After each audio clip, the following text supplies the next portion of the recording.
This has nothing to do so much with the Old Testament or the New Testament.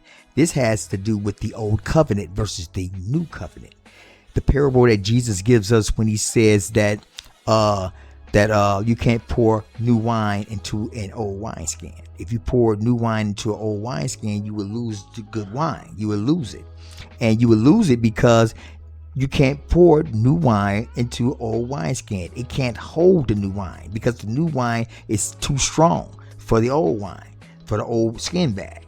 So in essence, what Christ is really saying is that you can't, once the new covenant comes, as he said in Ephesians, he would do a new thing. And a new thing is he gonna not do the same thing that he did with the forefathers. He's going to do a new thing.